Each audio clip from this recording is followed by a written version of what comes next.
Yeah? I'm prepared about climate stuff. Yeah? Well, tell me about climate stuff and I'll ask you. Explain why caring about women and human beings is a Christian approach. Yeah, okay, so what are you here doing today?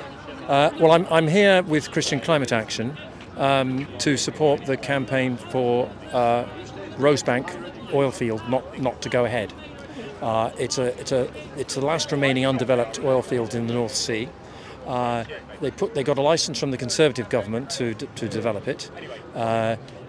That license was then deemed to be illegal because they had not taken into account the emissions that are going to be generated by the oil and gas when it's burnt.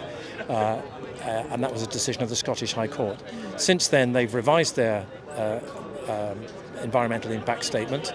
That's gone into the government now, and during October there'll be a consultation period, and then Ed Miliband, as the Secretary of State, has to take a decision. And we say Rosebank is not the right way to go. Investment needs to go into green energy. The sun's been shining for a large part of this morning. Green energy is free, and there are huge technological changes which are making it much easier to deliver it into every home in the country. Make every car battery, every solar powered battery in a house as part of the energy system. We don't need oil and gas, and it's bad for the environment. And as a Christian, I say it's dishonouring creation, dishonouring our Creator, seeing what is happening to nature, the destruction of nature and the impact that it's having on people all over the planet. Because Christ's great commandments were to love God with all your body, mind, and soul, and to love our neighbour as ourselves. And we're not loving our neighbour if we're just standing by and saying, "Oh well, this is God's territory somehow. God's will be done." We are the agent. We are Christ's agents, representatives, if you like, here on earth. We have to love our brothers and sisters. We cannot stand by seeing people in sub-Saharan Africa, other parts of the world, which are suffering collapse of agriculture, terrible droughts, heat waves.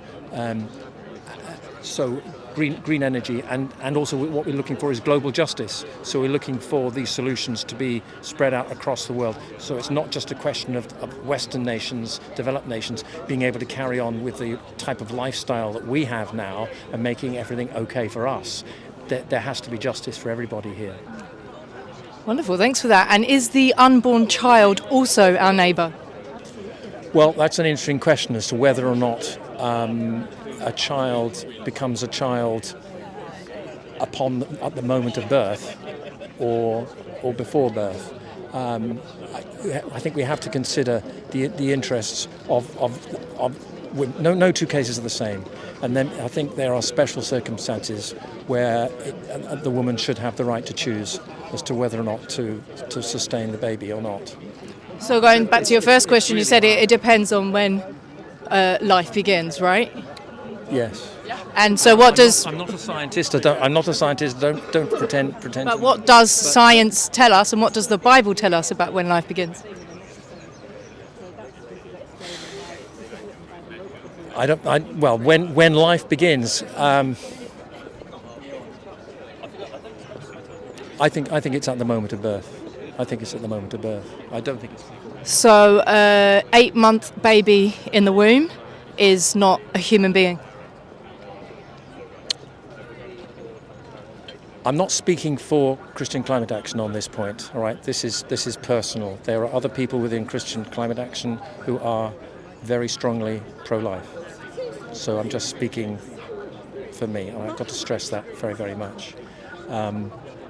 Yes, but I think it would be very rare, wouldn't it, for an 8-month-old baby to be aborted? Labour have just voted back in June, or the government in general, to allow DIY abortion up to the point of birth and even during birth. DIY? You mean without medical proper? Yeah. Medical so basically, doctors are not allowed to do it, but the woman can do it herself. So do you mean by taking a chemical, some sort of chemical solution? Yeah, the pills are being sent to their house, and if there's no checks or balances for 8 months. Well, there's going to be no consequences if she takes it all the way up to birth. I'm very challenged by that, to be frank. I'm very challenged by that. I mean, how the circumstances where a woman would want to do that seems to me to be really quite bizarre, actually. You know, I wonder. But there's been cases where they've done it. There was a case. I wonder about the mental health of the person concerned. So shouldn't the law protect women like that, and so that it's not something that they're allowed to do? Isn't the law a deterrent? I'm sorry. I'm not really qualified to talk about this. So leaving the law aside, going back to, you know, when does human life begin? So you're saying that life begins at birth, therefore an 8-month baby in the womb is not a human being. Once that 8-month child is born, yes. But if it's not yet born, it's not a human and therefore we can kill it. This is a very emotive language that you're using, isn't it? Well, what happens to an 8-month-old baby when they abort it? What happens to it? These are very, very rare occasions, aren't they? I mean, most abortions, as I understand it, happen when the embryo is only weeks old in an unformed state. Majority before 10 weeks, correct? And I think to challenge the right to abortion based on this extreme example you've given me is unfair. But you've said yourself that you don't believe life begins until birth. You're boxing me into a corner here, right? And I think it's a very unfair way of conducting a debate, because the majority of abortions don't happen in these circumstances. It happens when the child, or when the embryo rather, is at a much, much earlier stage. You're citing a very extreme set of circumstances which don't apply to the overwhelming majority of abortions that happen in the UK. And it doesn't really sit with the circumstances of most women. However, I stated 8 months because you said that life begins at 9 months. So my question to you is, does that mean it's okay to abort a baby at 8 months? I'm not going to say it's okay to do it. But if it's not a human being, then what's the problem? But well, as I say, you're boxing me into a corner here. You're conducting this interview in a very clever way, but and the circumstance you're describing is an extremely exceptional circumstance, and I would want a lot more time, and I'd want to talk to other people really before I could say I've properly formed a view on that. But to use that as a case for saying there should be no abortion, I think is wrong. Okay, let's go to 10 weeks then. And it's not. I think it's not fair, and I think it's not fair on the overwhelming majority of women who have gone through the abortion process, who've come to a decision which they believe was right for the sake of their health, for the sake of the rest of their family, and to paint them all into the same corner as the person in this situation which you're describing, I think is very unfair. I mean, this is just about establishing the facts. When does life begin, and do human beings deserve protection? And, you know, we actually find that because there's such, you know, little kind of speaking about that, a lot of women are not aware of the facts, and we would say they need to know the facts, because we hear of many women come up to us and say, you know, I didn't know my child at 8 weeks had fingers, I didn't have toes. If I knew, I wouldn't have aborted my child. So shouldn't women be informed of the facts? We're not here trying to paint women in any way at all. We just want the facts of when life begins and what abortion does to that child to go out, so that, you know, we believe babies should be protected. And the simple fact is that we meet many, many women who are not aware the full humanity of their child and what abortion will do to them. So this is why we think actually it's of utmost importance to get these facts out there. I don't believe that the women who take the decision to have an abortion do it lightly. I don't believe they do it lightly. I believe that for many women in those circumstances, it's a traumatic decision to take. But why is that? And I don't believe that it is fair to load those women with guilt, which is what you're doing. I don't believe that's fair. The reality I don't is, think that's good for mental health, and I don't think that's good to paint women who take that decision into